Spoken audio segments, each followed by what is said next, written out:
Hi friends, welcome to Biology Simplified Tamil. நான் உங்க Senthilnathan. All India Quota Counseling conduct பண்ண போறது யாரு? MBBS BDS அப்படினா MCC Medical Counseling Committee அவங்களோட வெப்சைட் mcc.nic.in இந்த வெப்சைட்ல தான். இந்த வெப்சைட் எப்படி இருக்கோ இந்த பிரசன்டேஷன்ல பார்க்க போறோம். ஓகே. சோ இதுல இருக்கக்கூடிய கவுன்சிலிங் ஸ்டெப்ஸ் என்ன? ஏன்னா 2024 க்கு ஜூலை 6ஆம் தேதி கவுன்சிலிங் ஆரம்பிக்க போகுது. சோ அதற்கான ஸ்டெப்ஸ் என்னன்னு தெரிஞ்சுக்கிட்டா நமக்கு ஈஸியா இருக்கும். என்னென்ன டாக்குமெண்ட்ஸ்லாம் தேவைப்படும் அப்படிங்கிறது. ஃபர்ஸ்ட் ஸ்டெப் வந்து பாத்தீங்கன்னா நீங்க ரெஜிஸ்ட்ரேஷன் பண்ணனும். ரெஜிஸ்ட்ரேஷனுக்கு என்ன தேவைப்படும்? Same email ID and phone number given for NEET UG 2024 examination. NEET UG 2024 examination க்கு அப்ளிகேஷன்ல கொடுத்த phone number, email ID இந்த ரெண்டுல ஏதாவது ஒன்னு ரெண்டுமே கேட்கலாம். ரெண்டையும் வச்சு நீங்க MCC All India Quota 2024 க்கு ஆன்லைன்ல பார்ட்டிசிபேட் பண்றதுக்கு அப்ளிகேஷனுக்கு ரெஜிஸ்ட்ரேஷன் பண்ணனும். ஓகே, டைரக்ட்டா ரெஜிஸ்ட்ரேஷன் தான் ஃபர்ஸ்ட் ஸ்டெப். ரெண்டாவது இப்போ selection of types of institution ரெண்டாவது ஸ்டெப்ல நீங்க என்ன பண்ண போறீங்க, என்ன மாதிரியான இன்ஸ்டிடியூஷன்க்கெல்லாம் அப்ளை பண்ண போறீங்க அப்படிங்கறத செலக்ட் பண்ண போறீங்க. எய்ம்ஸ் ஜிப்மர்னு ஒரு ஆப்ஷன் இருக்கும். 15% all India quota seats in state government colleges ஒரு ஆப்ஷன் இருக்கும். சென்ட்ரல் இன்ஸ்டிடியூஷன்ஸ் ஒரு ஆப்ஷன் இருக்கும். Armed force medical colleges AFMC Pune armed force medical college ஒரு ஆப்ஷன் இருக்கும். டீம்டு யூனிவர்சிட்டி ஒரு ஆப்ஷன் இருக்கும். இதை எந்த ஆப்ஷன்ல சூஸ் பண்ணீங்களோ அதுதான் உங்களுக்கு சாய்ஸ் ஃபில்லிங்ல காட்டும். எக்ஸாம்பிளுக்கு ஒரு குழந்தை என்ன பண்றாங்க, எய்ம்ஸ் ஜிப்மர் சூஸ் பண்ணல, 15% all India quota in state government colleges choose பண்ணியிருக்காங்க. Central university AFMC deemed university choose பண்ணல. இந்த ஸ்டேட் கவர்மெண்ட் மெடிக்கல் காலேஜஸ் மட்டும் தான் உங்களுக்கு விசிபிளா இருக்கும். எய்ம்ஸ் ஜிப்மர் காணாம எனக்கு காமிக்கவே இல்லைன்னா நீங்க செலக்ட் பண்ணாம உள்ள போயிருப்பீங்கன்னு அர்த்தம்.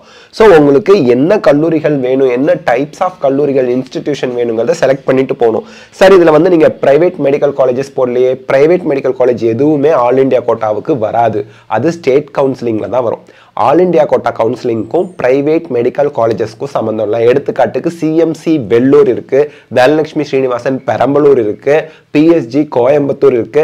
எனி நேம், நீங்க எந்த ஒரு பிரைவேட் மெடிக்கல் காலேஜ் நேம் சொன்னாலும் அது உங்களுக்கு ஆல் இந்தியா கோட்டால வராது. இந்த டைப் ஆஃப் இன்ஸ்டிடியூஷன் மட்டும் தான் வரும். எல்லா டீம்டு யூனிவர்சிட்டியும் MCC ஆல் இந்தியா கோட்டா கவுன்சிலிங்ல தான் வரும். ஆனா ஸ்டேட் கவுன்சிலிங்க்கு டீம்டு யூனிவர்சிட்டி வராது. ஞாபகம் வச்சுக்கோங்க. Private medical colleges, private universities எங்க வராது, நமக்கு MCC ஆல் இந்தியா கோட்டாவுக்கு வராது. அதே போல டீம்டு யூனிவர்சிட்டி ஸ்டேட் கோட்டா கவுன்சிலிங்க்கு வராது. அப்போ பிரைவேட் மெடிக்கல் காலேஜஸும் பிரைவேட் யூனிவர்சிட்டிஸையும் நம்ம ஸ்டேட் கவுன்சிலிங்ல தான் பார்ட்டிசிபேட் பண்ணி எடுத்துக்க முடியும் சீட்ஸ். அதே போல டீம்டு யூனிவர்சிட்டினா ஆல் இந்தியா கோட்டால மட்டும் தான் வரும். ஞாபகம் வச்சுக்கணும். MBBS BDS க்கு டுகெதரா கவுன்சிலிங் நடக்கும், சிங்கிள் கவுன்சிலிங். ஓகே, இப்போ மூணாவது ஸ்டெப்ல இதை செலக்ட் பண்ணதுக்கு அப்புறம் செக்யூரிட்டி டெபாசிட்னு ஒன்று கேட்பாங்க.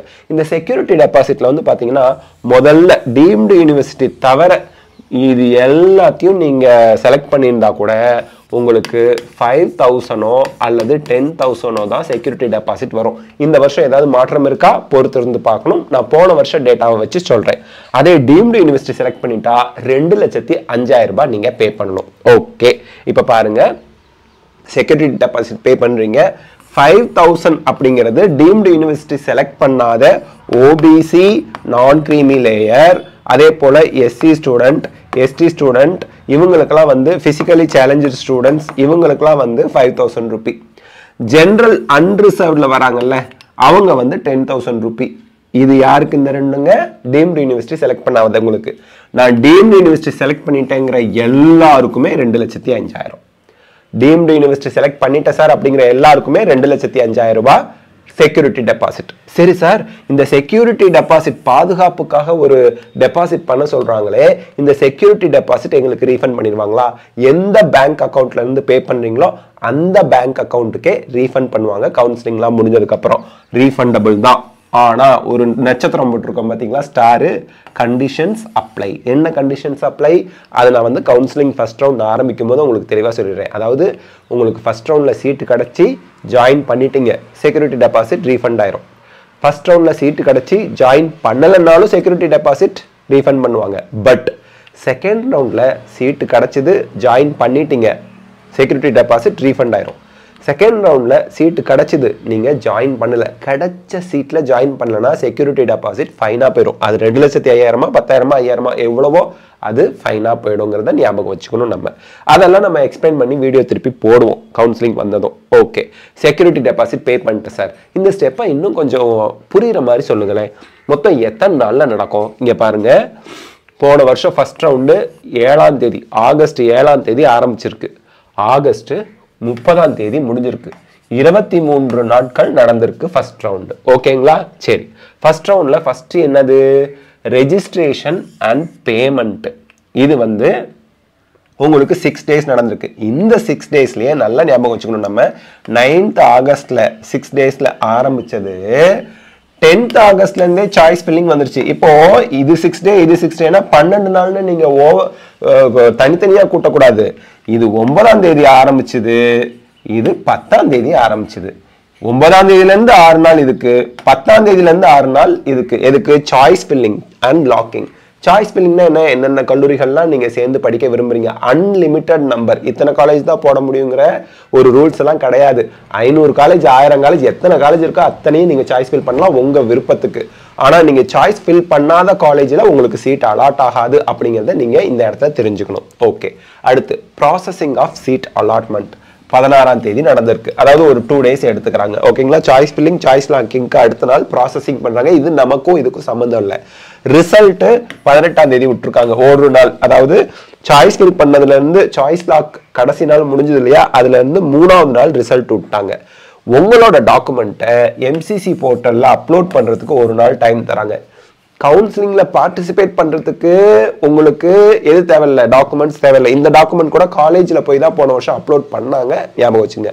ரிப்போர்ட்டிங் ஆர் ஜாயினிங் வந்து உங்களுக்கு 9 நாள் டைம் தருவாங்க ரிசல்ட் வந்த நாள்ல இருந்து. அதாவது 18ஆம் தேதி 18ஆம் தேதி ரிசல்ட் வந்துச்சு அப்படின்னா 20ஆம் தேதியில இருந்து 28 நாள், அதாவது 28ஆம் தேதி வரைக்கும் 9 நாள் டைம் தருவாங்க. அதுக்கப்புறம் உங்களுக்கு ஜாயிண்ட் சீட்ஸ் அவங்க வெரிஃபை பண்றது 29ஆம் தேதி, அடுத்த நாள் 29 30, அதாவது 2 நாள்ல அவங்க வெரிஃபிகேஷன் பண்ணுவாங்க. அப்போ மொத்தம் 24 நாள் நமக்கு வந்து என்ன நடந்திருக்குது? கவுன்சிலிங் ஃபர்ஸ்ட் ரவுண்ட் நடந்திருக்கு. இங்க ஃபர்ஸ்ட் ரவுண்டோட ரிப்போர்ட்டிங் ஜாயினிங் டேட் 28ஆம் தேதி முடியுதுன்னா தமிழ்நாடு 29ஆம் தேதி ஆரம்பிச்சுது. அப்போ இந்த இடத்துல நம்ம ஞாபகம் வச்சுக்கிறது என்ன? இப்போ ஜூலை 6 2024 ஜூலை 6 நமக்கு கவுன்சிலிங் ஆரம்பிக்குதுன்னா ஒரு 20 நாள் கணக்கு வச்சுக்கிட்டா கூட ஆகஸ்ட் 1ஆம் தேதி 2ஆம் தேதி நமக்கு கம்ப்ளீட்டா ப்ரொசீஜர் முடிஞ்சிடும்.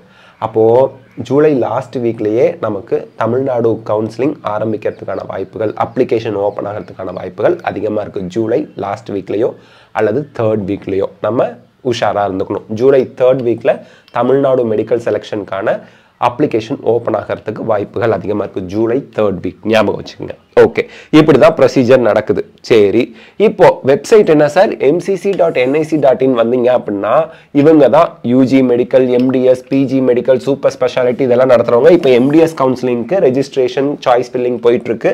யூஜி மெடிக்கல் நீங்க செலக்ட் பண்ணணும். செலக்ட் பண்ணி கீழே வந்தீங்க அப்படின்னா நியூ ரெஜிஸ்ட்ரேஷன் இருக்கும். இது பழசு. இங்க நியூ ரெஜிஸ்ட்ரேஷனோட சேர்த்து 2024 வர வரைக்கும் வெயிட் பண்ணுங்க. அதை கிளிக் பண்ணீங்கன்னா ரெஜிஸ்ட்ரேஷன் பேஜ் இங்க ஓபன் ஆகும். ஓகேங்களா? நியூ கேண்டிடேட் ரெஜிஸ்ட்ரேஷன் போகணும்.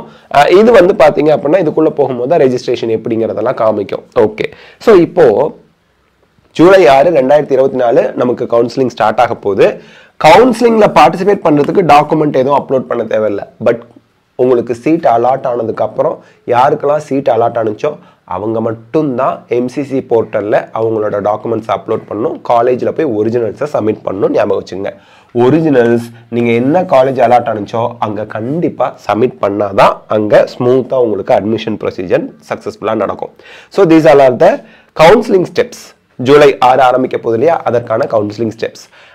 ஸோ அண்ட் இந்த ரீஃபண்ட் பற்றின டீடைல்ஸ் எல்லாமே அப்பப்போ நம்ம வந்து இப்போ இந்த வருஷம் வரக்கூடிய இன்ஃபர்மேஷன் புல்லட்டினை பேஸ் பண்ணி அப்லோட் பண்ணுவோம்.